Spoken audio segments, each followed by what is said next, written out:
네,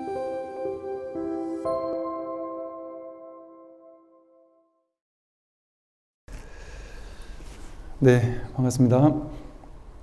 오늘은 이제 제가 나눠드린 교재에서는 이제 4쪽이고 9번입니다. 그대가 바로 부처다 하는 제목이고요. 제가 한번 읽어보겠습니다. 또 어떤 스님이 귀종하상에게 물었다. 어떤 것이 부처입니까? 귀종하상이 대답했다. 내가 지금 그대에게 말해줄 수는 있으나 그대가 믿지 않을까 두렵구나. 스님이 말했다. 화상의 지극하신 말씀을 어찌 감히 믿지 않겠습니까? 화상이 말했다. 그대가 바로 그것이다. 딱 이 심정을 알 것 같아요. 그러니까 사람들은 이제 이 공부를 하고 싶고 이제 깨달음을 얻고 싶고 또 이 공부가 무엇이냐 이런 질문을 많이 해요. 그리고 어느 정도 이제 공부가 좀 됐다 할지라도 어떤 사람들은 이제 깨달음에 대한 상을 하나 딱 그려놓고는 이런 체험이 일어나지 않으면 그건 깨달음이 아닐 거야. 또 나름대로 이제 이런 체험 저런 체험하는 어떤 체험에 대한 상을 가지고 있거나 깨닫고 나면 이렇게 되어야만 깨달음일 거야. 완전히 자비로워지고 화도 한 번도 내지 않고 얼굴도 갑자기 얼굴 뒤에 이렇게 후광이 막 보이고 생활 속에서 걸리는 게 전혀 없고 내가 마음만 내면 막 주변에서 뭐든지 막 다 생겨나고 완전 신통자제함이 생겨야만 부처가 아닐까, 깨달은 것이 아닐까, 뭐 이렇게 이제 생각할 수도 있겠죠. 저마다의 그 공부에 대한 상, 깨달음에 대한 상, 부처에 대한 상, 그 모양을 붙잡고 있다 보니까 이 너무나도 심심하고 너무나도 아무것도 아닌 것 같고 이 너무나도 당연한 공부에 대해서 얘기를 하면 믿지를 않는다는 거죠. 그래서 도대체 깨달음이 뭐냐? 이렇게 물을 때 뭐랄까요? 이제 이런 느낌입니다. 저도 이제 옛날에 그랬죠. 공부할 때 보면 내가 깨달으면 어떻게 될까? 막 또 깨닫고 나면 뭐 어떻게 바뀌지 않을까? 뭐 이런 생각들 상으로 쥐고 있는 것들이 많이 있죠. 그런데 오히려 이제 공부를 하면 할수록 깨달음을 얻은 사람은 상이 없다라는 것이 당연히 그럴 수밖에 없구나. 상이 없다라는 것이 깨닫고 났더니 이 중생들은 일체 중생들은 아무도 안 가지고 있는 걸 나만 가지고 있구나. 나만 확인했구나. 나만 확보가 됐구나. 그래서 나만 가지고 있는 뭔가 거룩하고 위대한 무언가를 내가 탁 드디어 획득을 했구나. 그렇게 된다면 당연히 이제 자신감이 붙고 어찌 보면 좀 자만심이 생기고 중생들에게 없는 것, 너희들에게 없는 게 난 있다. 이런 어떤 마음이 생길 수 있겠죠. 그런데 참 그야말로 평상심시도라고 했듯이 이미 누구나 다 가지고 있는 것이었구나라는 어찌 보면 좀 허탈한 그러니까 이 허탈감을 옛날 그 선사 스님들은 어렵게 몇 날 며칠을 도둑질을 하려고 깊은 광 속에 막 어렵게 해서 거기 막 금은 보화가 있는 줄 알고 아주 목숨을 내놓고 가가지고 그걸 털으려고 딱 문을 열었더니 아무것도 없더라는 이제 그런 심정이다라는 표현을 썼는데 정말 어찌 보면 좀 허탈하고 공부를 많이 했던 사람은 많이 한 사람대로 수행을 오래 한 사람은 오히려 더욱더 허탈감을 느낄 수도 있습니다. 어찌 보면 그 허탈감 내지는 이 아무것도 아닌 것, 이 허탈감과 동시에 더 이상 없구나 하는 안도감. 근데 이게 그야말로 너무나 당연한, 너무나 늘 가지고 있는 것이고 늘 쓰고 있는 것이고 누구나 다 완벽하게 100% 갖추고 있는 것, 누구에게도 없는 것이 아니라 모두가 완전하게 확보하고 있는 것. 까난 아기도, 초등학생도, 중학생도, 고등학생도, 무지몽매한 사람들도 완벽하게 갖추고 있는, 하나도 전혀 0.0001%도 부족함이 없는, 누구에게나 갖춰져 있는 그것을 그냥 그저 확인하는 것 뿐이다 보니까, 그래서 이제 이 불교 공부를 하는 사람은 좀 각오를 해야 됩니다. 어찌 보면 불자들이 그 공부한다는 상, 깨달음에 대한 상을 워낙 크게 가지고 있다 보니까 내가 깨닫고 나면 정말 어마어마해질 거다. 세상이 나와, 막 온 우주 전체가 나와 둘이 아니고 내가 정말 온 삼천대천 세계의 그야말로 주인이 되는 것이고 뭐 하면서 이렇게 온갖 생각들로 상을 많이 취하고 있는데, 말하자면 그렇게도 표현할 수 있겠고, 뭐 크게 대단하게 표현하자면이야 뭐 정말 온 우주 삼천대천 세계를 손바닥에 올려놓는 것 같은, 그렇게 표현할 수도 있겠지만, 그거는 그야말로 상을 만들어주기 또 너무 쉬운 얘기라서 그렇게까지 거창하게 할 필요 없이, 그야말로 지금은 이제 불교계 너무 불교에 대한 깨달음에 대한 너무나도 거대한 어떤 상이 있다 보니까 그걸 깨는 방편이 더 필요한 시대가 아닌가 싶어요. 그래서 이렇게 얘기를 하고 싶은 거죠. 어떤 게 부처냐 하고 묻는 많은 사람들에게, 내가 지금 여러분들에게 말해주는 건 뭐 쉬운 일이다, 어렵지 않다. 그러나 여러분들이 이 얘기를 했을 때 믿지 않을까 정말 두렵습니다. 정말 두려워요.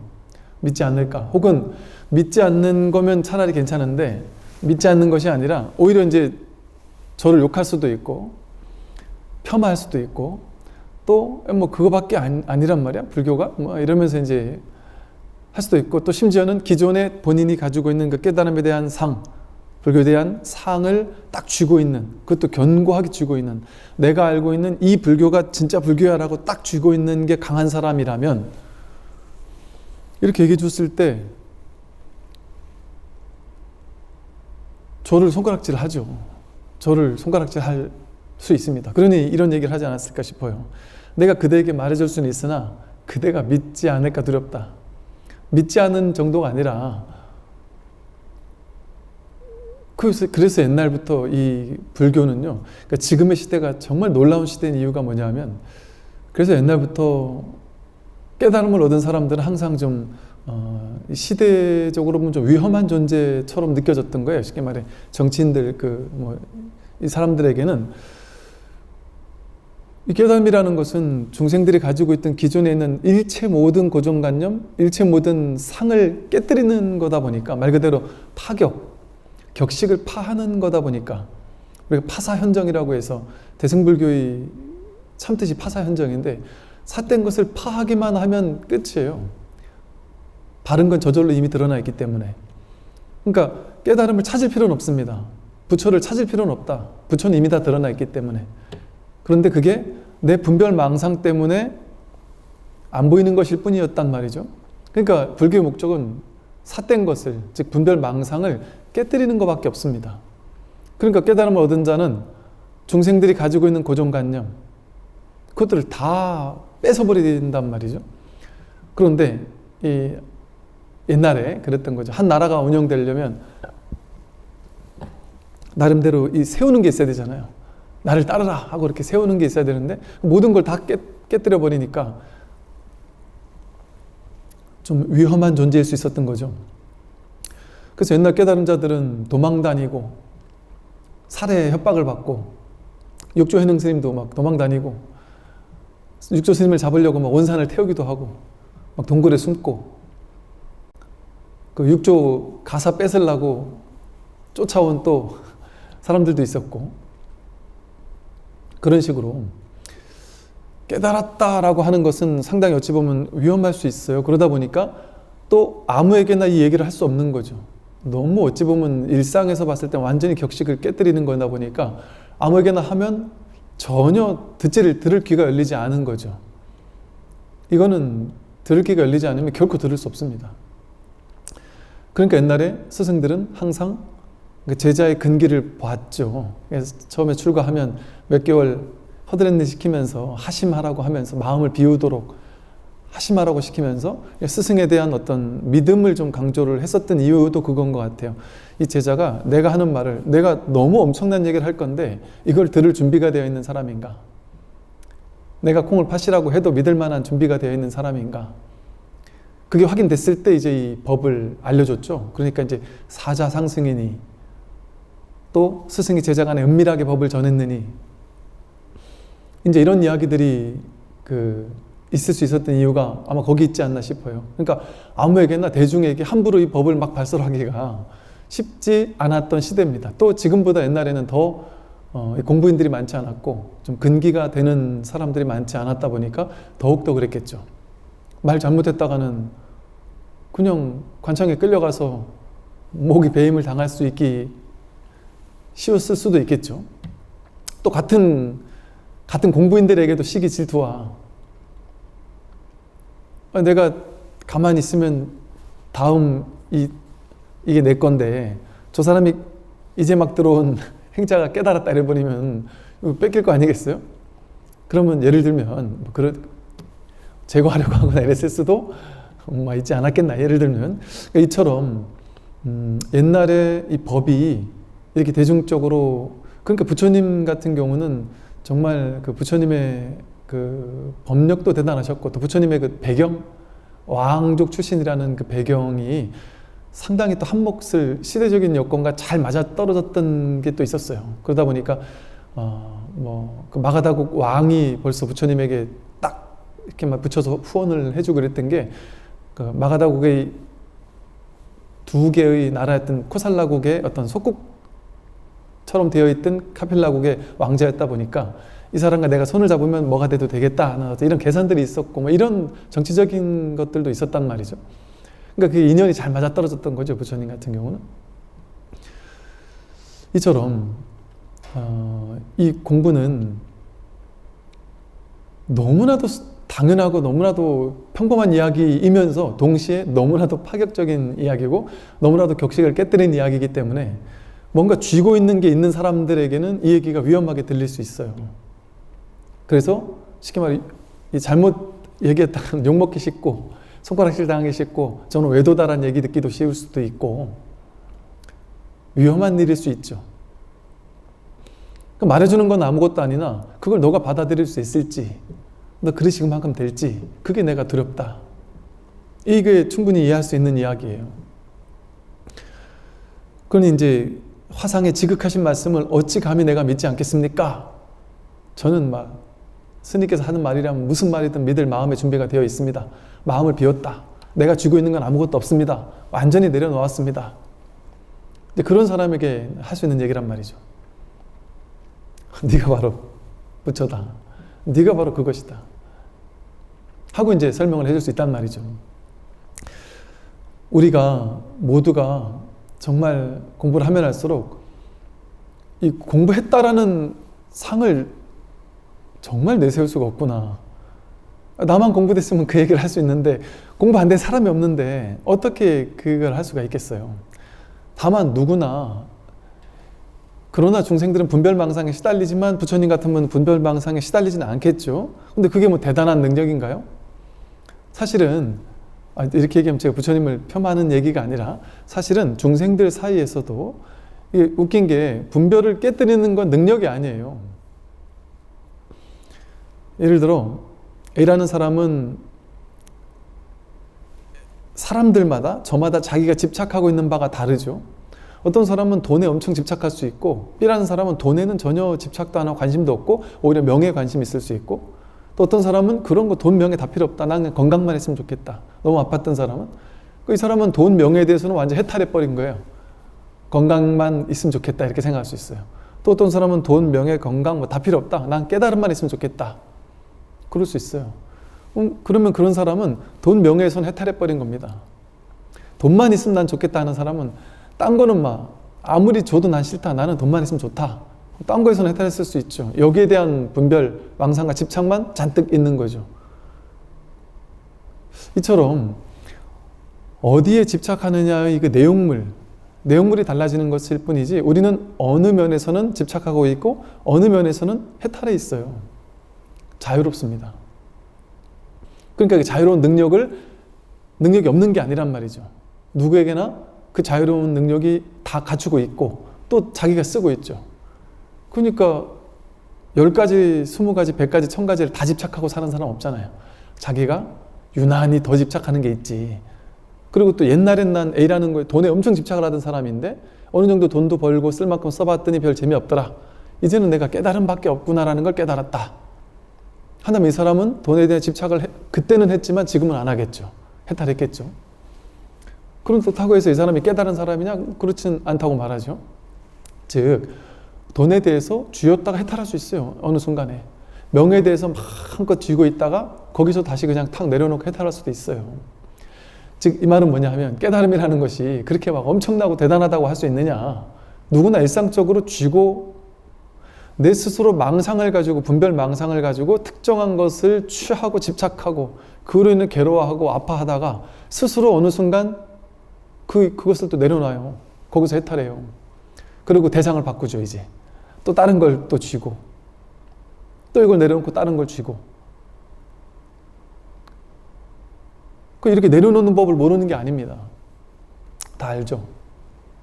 근데 이제 그 어떤 거에도 머물지 않고 무주법이라고 하듯이 그 어디에도 머물지 않고 그 어떤 것도 쥐지 않고 그러니까 불자들도 사실은 돈, 명예, 권력, 지위 같은 걸 쥐다가 이걸 내려놓고 이제 깨달음을 쥐는 거죠. 이제 스님들이나 발심한 사람들도 그 처음에는 그런 방식으로 공부를 한단 말이죠.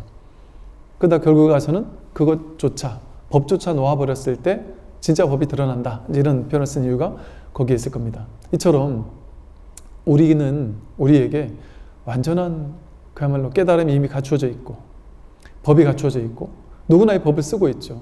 말하고 생각하고 행동하고 숨쉬고 길을 걷고 망상을 부리는 그것이 사실은 법을 증명하고 있어요.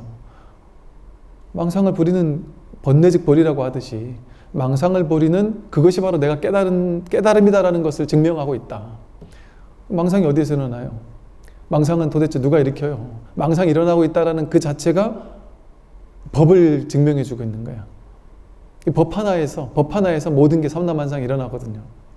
그러니까 법은 어떻게 증명이 돼요?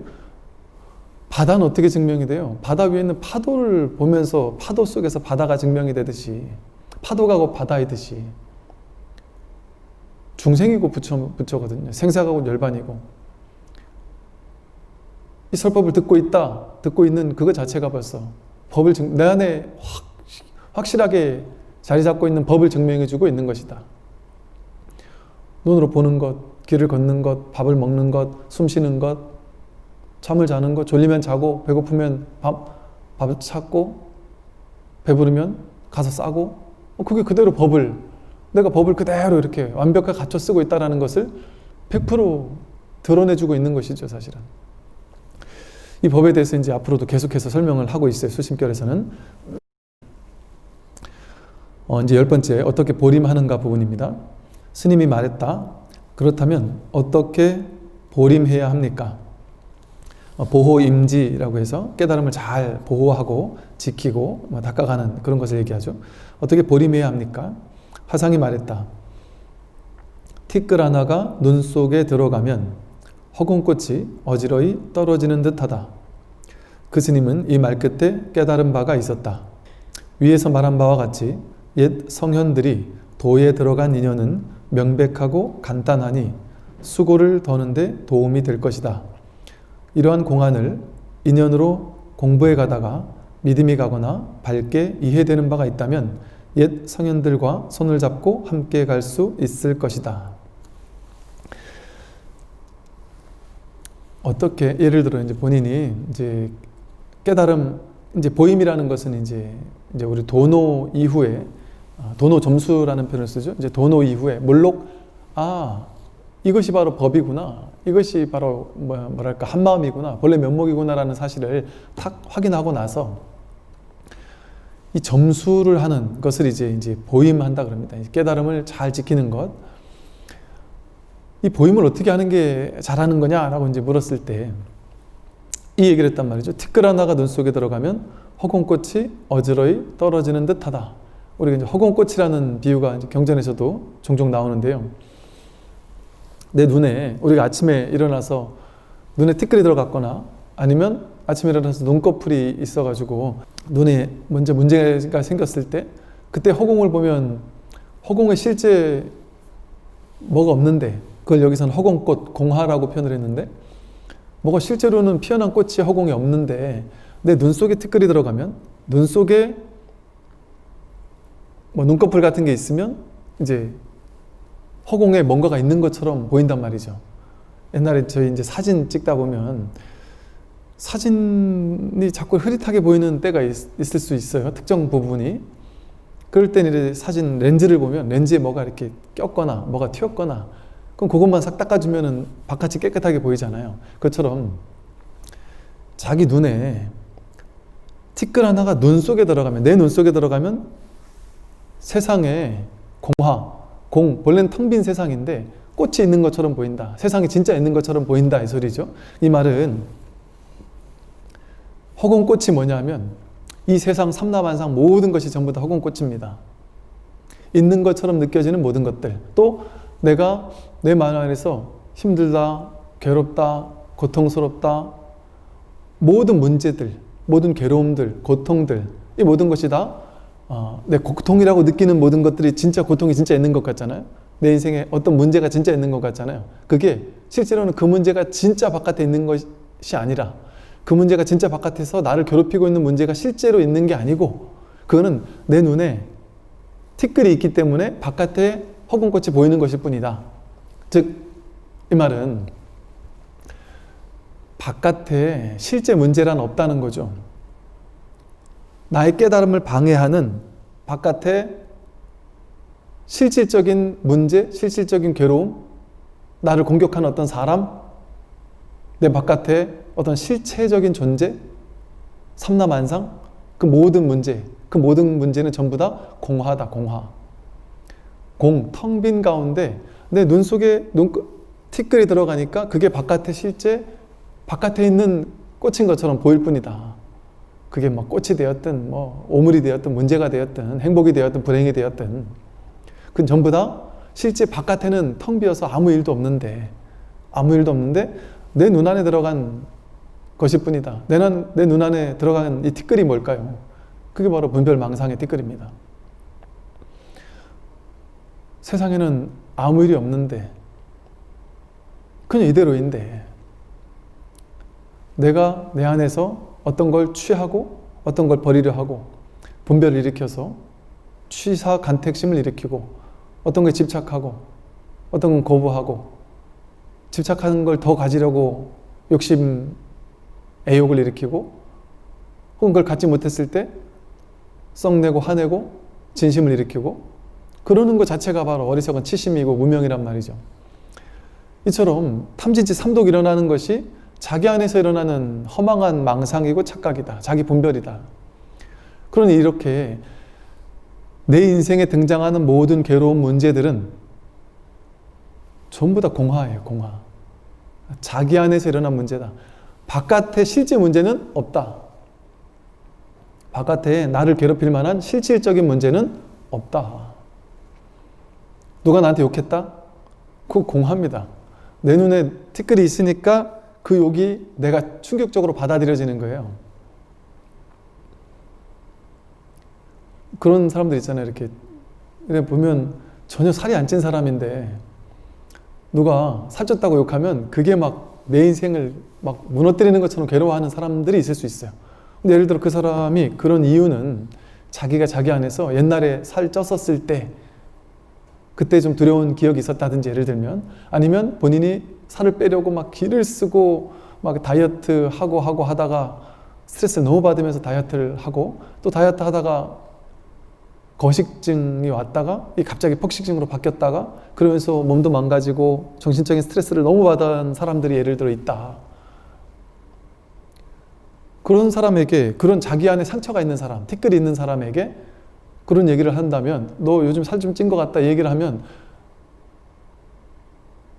정말 막 절망스러울 정도로, 죽고 싶을 정도로, 자살하고 싶을 정도로 괴로울 수도 있는 거죠. 근데 그런 상처 전혀 없는 사람에게 살 좀 찐 것 같다 이러면, 저 지난주 왔을 때 우리 저 부사님이 스님 저 얼굴이 좋아 보인다, 옛날보다 살도 찐 것 같고 좋아 보인다 그런 얘기 들으면 저는 이제 다행이다 좋구나 이렇게 생각할 수 있단 말이죠. 근데 예를 들어 제 안에 티끌이 있어서 막 살찌는 거에 대한 막 엄청난 상처가 있었다, 예를 들면. 그러면 그게 그냥 아무것도 아닌 말 한마디가 나에게 상처가 되는 거죠. 근데 그건 그 사람의 말이 나를 상처낸 것이 아니라 내가 내 안의 상처를 스스로 만든 거죠. 경제력, 뭐 이 정도의 경제력으로 행복한 사람이 있어요? 한 100 정도의 경제력으로 행복한 사람이 있어요? 근데 자기 안에서 문득 한 생각 일으켜서 친구들 막 200, 300, 500, 1000 막 가지고 있는 사람들을 만나고 접하고 대하다 보니까 야, 이 100이 나는 이것만으로 충분히 행복했는데 이게 행복한 게 아니구나라고 스스로 만약에 깨닫게 되었다. 저한테 이제 그런 상담하는 사람들 많이 있거든요. 스님 말은 다 좋다, 알겠다. 다 알겠는데 세상은 그게 아니다. 나도 옛날에 행복했는데 이 지금 당장 현실적인 문제를 이거 어떻게 하면 좋겠느냐. 또 현실적인 뭐 무슨 문제입니까? 아, 스님 답은 제가 알 것 같아서 말을 못 하겠어요. 그래서 그냥 얘기해 보세요. 그랬더니 당장 우리 현실을 사는 사람 입장에서는 당장에 지금 이렇게 나는 집도 절도 없는 사람인데, 예를 들어 집이 없는 사람인데 다른 친구들이 옛날에 나와 10년 전만 해도 5년 전만 해도 나와 경제력이 똑같은 친구였는데 걔도 집 없고 나도 집 없었는데 막 영혼을 끌어모아서 대출을 받아서 집을 사길래 미친놈이라 그랬는데 지금 보니까 내가 미친놈이었구나. 그러니까 그런 현실적인 문제가 접할 때 이게 그분 표현을 들으니까 그래서 저는 그냥 피식 웃었더니 그분이 뭐라 했냐면 보세요. 스님은 지금 웃으시죠? 그러면서 별거 아니라고 생각하니 웃으시는 거 아니에요. 근데 이게 심각한 사람한테 심각하다니까요 하면서 이제 하더란 말이죠. 심각한 줄 알죠? 그래서 그 현실을 하지 말라는 건 아닙니다. 제가 하는 말이. 할 수 있으면 하라는 거예요. 돈 벌려면 벌고 아파트 살려면 사고 할 수 있는 건 다 하라는 거예요. 그러나 다 해도 되는데 그것이 나를 진짜 행복하게 한다든지 그거 아니면 나는 정말 불행하다든지 그런 생각 없이 삶을 살아야 되니까, 세상은 살아야 되니까 세상에서 할 수 있는 일은 최선을 다해서 해야죠. 돈 버는 거 하지 말라립니까 부처님께서? 부처님께서 장자들에게 돈 열심히 벌으라고 하고 돈 잘 버는 방법도 얘기해주고 임금에게는 잘 다스리는 방법 가르쳐주고 남편 아내에게는 남편은 아내에게 어떻게 해라, 아내는 남편에게 어떻게 해라, 고용자는 밑에 부하 직원들에게 어떻게 해라, 다 적재적소에 필요한 말씀 다 하고 계신단 말이죠. 그러니까 불교는 그렇게 아무것도 안 하고 힘 빠져가지고 무소유, 무집착하면서 아무 일도 하지 말고 그냥 가난하게 저 시골과 농사나 짓고 살아라 그러는 종교가 전혀 아닙니다. 전혀 아니죠. 불교라는 종교 자체가 탄생된 배경이 농업사회에서 그 상업사회로 전환되는 그 시기에 등장한 종교가 불교예요. 그래서 불교라는 종교는 상당히 뭐랄까 선진적인, 앞서가는, 그냥 농업 같은 것은 그냥 안주하고 그곳에만 안주하고 거기에서 그냥 이렇게 살고 이러는 거잖아요. 근데 뭔가 박진감 넘치는 시대가 막 확확 돌아가고 바뀌는 이런 시대에 딱 적절하게 맞는 가르침이 사실은 불교예요. 그리고 그게 불교의 가르침의 핵심이에요. 그런데 너무 불교에서나 스님들이 너무 중생들이 너무 막 그냥 집착, 욕심 이거에 너무 많이 사로잡혀 있으니까 그거를 깨주기 위한 방편으로 이제 무소유나 이런 걸 많이 얘기했던 거지. 그 본뜻을 알아야 되는 거죠. 본뜻을 알아야 한다. 그러니까 최선을 다해서 돈도 벌고 할 수 있는 건 다 해도 좋다. 그러나 그게 벌든 안 벌든 그것이 정말 실체라는 사고방식? 그거 아니면 나는 정말 죽는 것 같은, 그게 있어야만 내 인생이 정말 행복해야 할 것 같은 그런 허망한 망상, 착각, 그것만 걷어낸 채 그걸 다 해도 된단 말이죠. 그러면 벌면 벌어서 좋고 안 벌어도 큰 상관은 없어요. 안 벌면 난 아직 시절 인연이 아닌가 보구나. 그 인연 따라 살아요. 열심히 성공하고 도전도 하는데 도전에서 실패하면 아직은 내가 빛을 볼 때가 아닌가 보다. 아직 실패를 통해서 뭔가 배우는 때인가 보구나. 모든 것은, 일어난 모든 것은요, 일어날 만 하니까 일어난 거예요. 인연 따라 일어났다 이러잖아요. 인연 따라 생겼다는 건 인과 연이 화합해서 일어났어요. 그건 진실한 거예요, 그냥. 일어난 현실이 진실이거든요. 바로 현실이 진실이다. 제법 실상이잖아요. 그러니까 현실의 진실이라는 말은 뭐냐면 일어났다라는 괴로움이 일어났어도 일어났다라는 것은 그게 일어날 만한 이유가 있으니까 일어났다. 근데 우리는 보통 사람들은 어떻게 생각하냐면 그 문제가 생겼을 때 그거를 적극적으로 해결하고 막 뭐랄까 불교적으로 하면 그거 괴로움이 일어난 거에 대해서 받아들이라고 하고 가난한 거에 대해서 받아들이라고 하니까 불교는 정말 세상 살아가는데 쓸모없는 종교 같아요. 왜냐면 망해도 그걸 받아들이라고 하고 무너져도 받아들이라고 하니까 이렇게 생각을 하는데 완전 거꾸로 생각한 거죠. 받아들이라는 말은 그런 얘기가 아니에요. 문제가 생기고 망했고 내가 몸이 아파요. 내가 회사가 팍 무너졌어요. 회사에서 잘렸든지 우리 회사가 부도가 났든지 몸에 병이 났든지 문제가 생겼습니다. 받아들이라는 말은 뭐냐면 보통 사람들은 그 문제가 생겼을 때 어떻게 해요?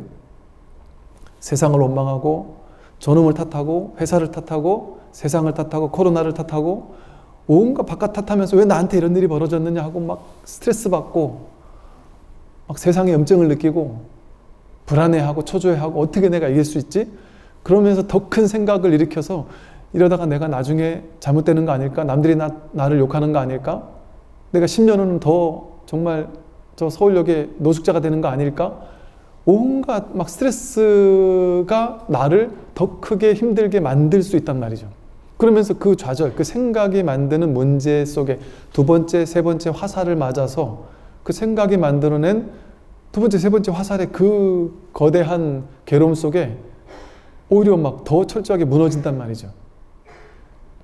무너지고 나서 무너지고 나서 한 몇 달 힘들고 괴로워서 죽고 싶다고 하고 자살하고 싶다고 하고 그냥 넉다운이 된 다음에 카운터 펀치를 몇 대 맞고 넉다운이 된 다음에 그제서야 이 괴로움이 이제 조금 이제 가라앉은 거예요. 그제서야 몇 대 맞고 나서 몇 달이 지난 다음에야 이제 사람들은 이렇게 사니까 안 되겠네요. 내가 이제 다시 정신 차리고 다시 열심히 살아야죠. 그렇게 마음을 냅니다. 그런데 그 과정이 그 무너져 있는 6개월 동안 3개월 동안 무너져 있는 그 과정이 필요하느냐 이 소리예요. 괴로웠을 때 문제가 생겼을 때 그걸 있는 그대로 허용하고 받아들인다는 말은 뭘 탓하고 욕하고 왜 이래 됐을까? 내가 미래가 어떻게 잘못되진 않을까? 온갖 두 번째, 세 번째 화살을 맞으면서 보내는 그 시간들을 왜 보내느냔 말이에요. 내가 쏴서 나를 맞추는 그런 두 번째, 세 번째 화살을 내 스스로 나 자신에게 쏘기 때문에 더 괴롭거든요. 실제 외부에서 나한테 온 첫 번째 화살이 나를 더 괴롭히는 게 아니라 실직, 부도, 문제, 시험 불합격 그게 나를 더 괴롭히는 게 아니라 두 번째, 세 번째 화살, 내가 쏜 화살 그게 나를 더 괴롭힙니다.